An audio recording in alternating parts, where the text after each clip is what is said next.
It is LTN Radio live here from Strong Tower Con in Waukesha, Wisconsin. I'm here with Glenn Drover. That is Drover, correct. all right. Yes. Glenn Drover is a game designer and publisher who founded Eagle Games, Tropical Games, and Forbidden Games. Glenn is designer of Mosaic, A Story of Civilization, Raccoon Tycoon, which is just fun to say, Ages of Empires 3, Railways of the World, and many other board games, and he's been at it for over 20 years. Glenn, welcome.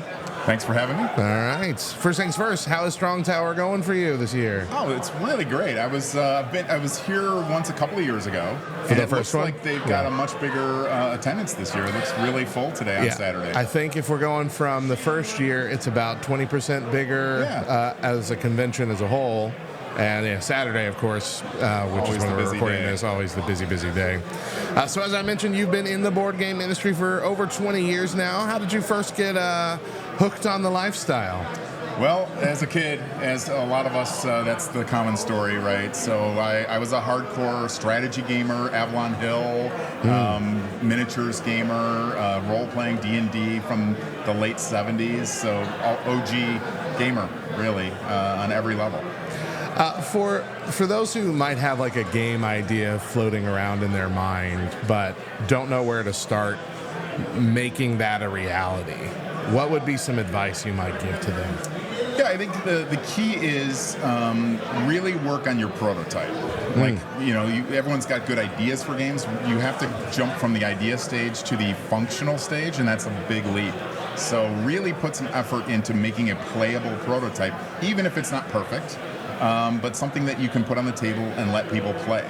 And then you watch people play the product and see what needs to change. Okay. And then you do that over and over and over until you perfect it, until you kind of zero in on a game that's fast, fun, playable, easy to understand, all those things. And you kind of keep moving the needle toward perfection.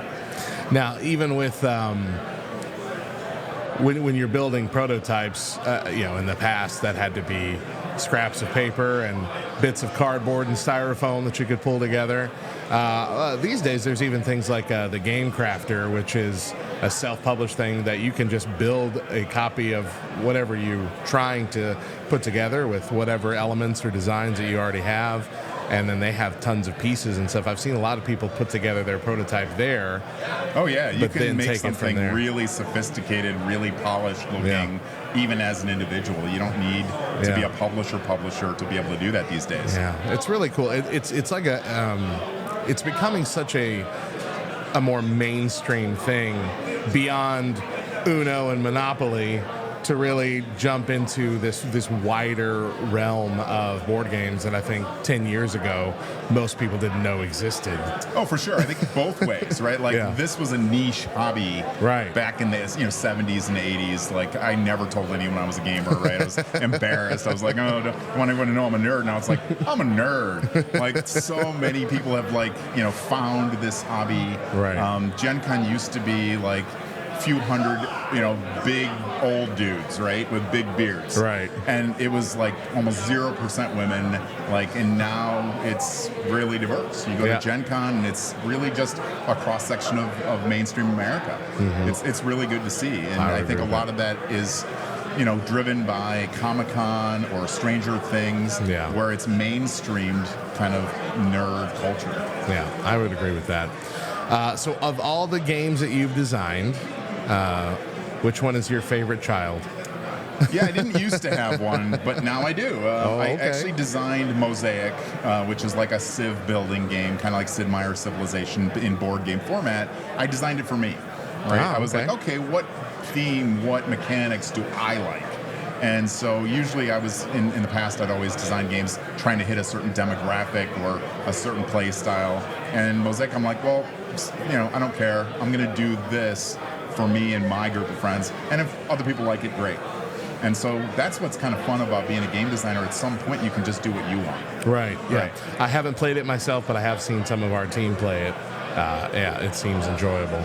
Yeah, usually by the end of a play test where it's been a year plus of playing the same game over and over and over, I'm done. I never want to see the game again. And Mosaic's interesting because it's been about 2 years, I think, since we published it. and we still play it every single week. That's awesome. Our gamer group, yeah, it's I unusual. love that. I love that. Are you working on any new games right now that you can talk about? You know, you're always doing something. Technically, I'm in a period of non-compete. My company was purchased, Forbidden Games was purchased 2 years ago. Okay, I did know that. So I can't officially, produce or design games. But, you're always tinkering with ideas. So once that's done with, I'll have kind of a group of ideas for games that I'm ready to move forward with. Okay, well, certainly don't want to get you in any trouble. Yeah, right. No, we would never violate that. Fun and possibly challenging question to end on. In the whole world of board games here, what game has you most excited right now? That's a great question. I don't think I'm qualified to answer that, actually. I went to Gen Con, and I didn't see one of those for maybe the first time. I saw a lot of new stuff, but nothing that really got me excited. Yeah. Okay. Like, from previous years recently, there was Rome, there were other games where I was like, oh, that's just so... I think, what was the game with the Wonders in it from last year's Gen Con?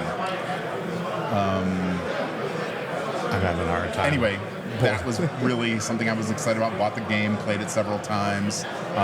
So those games had me excited in previous years. And not this year. This year.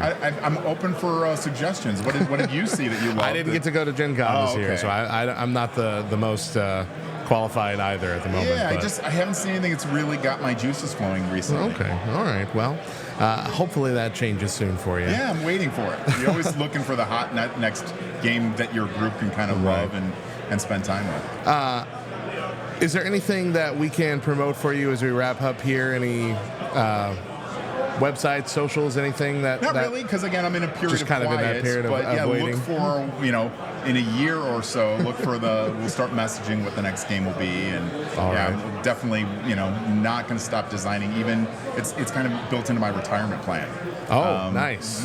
So I may not start a new publishing company, because that's something that we've always done before, is make games that can go into Walmart or Target or Barnes & Noble or the hobby game stores. Going forward, I think I'm going to kind of take a lower key approach and just do Kickstarter only, just because it's easier to manage that as a business. And then just kind of do it as an independent thing. Right. So it's more like project by project, make it available to fans. And that's more and more common these days, too, and more and more popular. I mean, it's of course, we saw how Deliverance took off with that as well, but I'm thinking about, I talked about Cosmere's RPG that they just came out with. Oh, man. Where their goal was $250,000. I think they have 2 days left, and they're sitting at 15 million plus. That's amazing, right? A strong property, though, that's the thing, right? Yeah, that's a true. large fan base built in. All right. Well, Glenn, thank you so much for sitting down with me. Yeah, absolutely. And we'll look forward to, in the future, catching up and seeing what you're doing here in a couple of years. If you are listening on LTN Radio, we'll have the video version of this available on our YouTube channel here in the coming weeks. But as for now, keep it right here. We'll have another interview coming up. Enjoy the music. I am Radio Matt. This is LTN Radio live from Strong Tower Con.